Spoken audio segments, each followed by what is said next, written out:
जय हिंद। दोस्तों, आज की इस वीडियो में सिविक्स क्लास 10th चैप्टर 1 लोकतंत्र में सत्ता की साझेदारी से आने वाले इम्पोर्टेंट क्वेश्चंस पढ़ेंगे। और इससे पहले दो वीडियोस ऑलरेडी बन चुके हैं इस चैप्टर के लिए। वीडियो का पार्ट 3 पढ़ेंगे जिसमें कुछ बचे हुए क्वेश्चन थे जिनकी संभावना है आने वाले एग्जाम्स के लिए इम्पोर्टेंट, साथ साथ जानकारी की व्यू से भी इम्पोर्टेंट है। तो चलिए जान लेते हैं ये क्वेश्चन क्या है, और इस टाइप के क्वेश्चन पर अगर आप अभ्यास नहीं किए हैं तो कर लेना चाहिए आपको।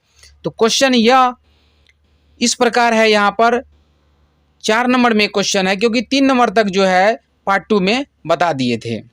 चौथा क्वेश्चन है कि भावी समाज में लोकतंत्र का जिम्मेवारी और उद्देश्य पर एक संक्षिप्त टिप्पणी लिखें। यानी जो आने वाली जो टाइम है उसमें कह रहा है कि भावी समाज में यानी भविष्य में जो समाज का निर्माण होगा उसमें लोकतंत्र का जो जिम्मेवारी है और उद्देश्य पर एक संक्षिप्त टिप्पणी लिखें, है ना। भावी समाज में लोकतंत्र की जिम्मेदारी क्या होगी और उसका उद्देश्य क्या होगा। तो आंसर है भावी समाज के यानी कि आने वाले समाज के आर्थिक समृद्धि हेतु लोकतंत्र जिम्मेदार है या जिम्मेवार है। भावी समाज के आर्थिक समृद्धि हेतु लोकतंत्र जिम्मेदार है। इसका उद्देश्य विकास संबंधी कार्यक्रम बनाना एवं जनता को जानकारी प्रदान करना है। लोकतंत्र का उद्देश्य क्या है? विकास संबंधी कार्यक्रम बनाना एवं जनता को, पब्लिक को जानकारी प्रदान करना है। इससे देश में अपना चयन कायम रहता है। इससे देश में बेचैनी नहीं होती है बल्कि अपना चयन कायम रहता है। राष्ट्र की आर्थिक प्रगति होती है, देश की आर्थिक प्रगति होती है। तो कितना इम्पोर्टेंट क्वेश्चन है दोस्तों, जानकारी की दृष्टिकोण से भी और एग्जाम की दृष्टिकोण से भी। एक बार फिर से चलिए समझ लेते हैं इस तरह से याद कैसे करेंगे। एक पंक्ति को 2 बार बोलेंगे, एक बार देख करके उसके बाद बिना देखे। भावी समाज के आर्थिक समृद्धि हेतु लोकतंत्र जिम्मेदार है। भावी समाज के आर्थिक समृद्धि हेतु लोकतंत्र जिम्मेदार है। इसका उद्देश्य विकास संबंधी कार्यक्रम बनाना।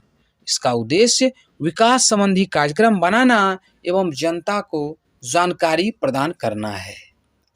जनता को जानकारी प्रदान करना है। इससे देश में अपना चयन कायम रहता है।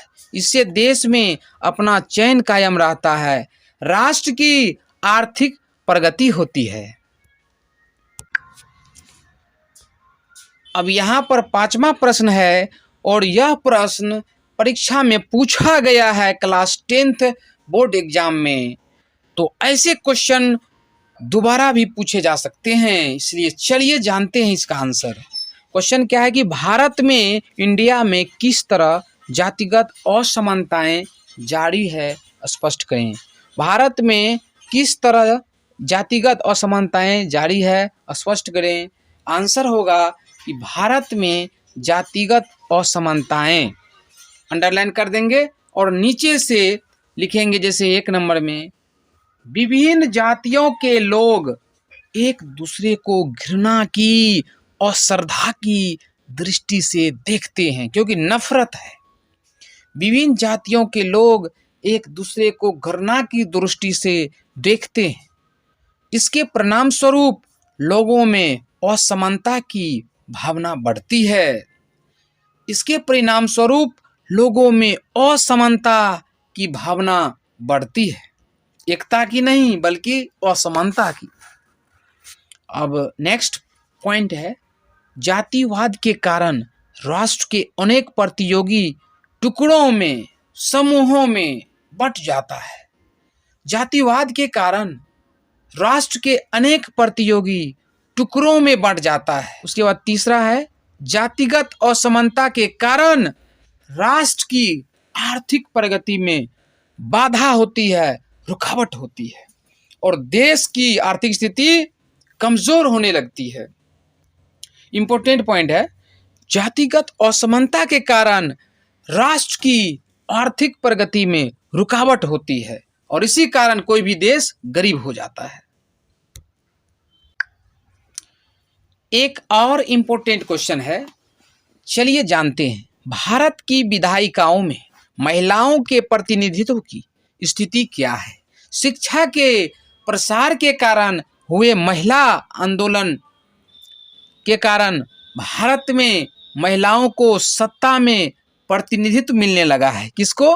महिलाओं को। शिक्षा के प्रसार के कारण भारत में महिलाओं को सत्ता में प्रतिनिधित्व मिलने लगा है और शिक्षा के प्रसार के कारण क्या करती हैं? महिलाएं लोग आंदोलन करती हैं और इस कारण से उन्हें सत्ता में प्रतिनिधित्व का मौका मिल जाता है।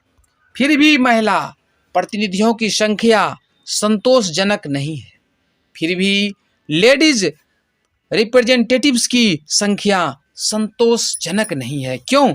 आगे देखिए, 15वीं लोकसभा चुनाव में 59 महिला प्रतिनिधि चुनकर आई। बताइए, 15वीं लोकसभा चुनाव में, अब लोकसभा चुनाव क्या है तो ये भी हम आपको बताएंगे इस वीडियो के लास्ट में थोड़ा सा। 15वीं लोकसभा चुनाव में 59 महिला प्रतिनिधि चुनकर आई, लेकिन इनका प्रतिशत 11 से कम ही है। कितना? 11 से कम ही है। चलिए आगे और जानते हैं, तब क्लियर होगा। आज भी महिलाओं को सांसद या विधायक बनने का अवसर छीन है।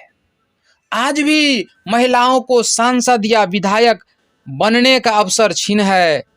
लेडीज का प्रतिनिधित्व बढ़ाना लोकतंत्र के लिए शुभ होगा। महिलाओं का प्रतिनिधित्व बनाना लोकतंत्र हेतु शुभ होगा। हाल में महिलाओं को विधायिका में 33% आरक्षण देने की बात संसद में पास हो चुकी है। तो बताइए, संसद क्या है? संसद एक घर है जिसमें राज्यसभा और लोकसभा होते हैं। तो देखिए, विधायिका में जो है 33% आरक्षण देने की बात पास हो चुकी है, लेकिन वहां क्या था? 11% से भी कम था। इसलिए महिलाओं की जो है बहुत कम संख्या है।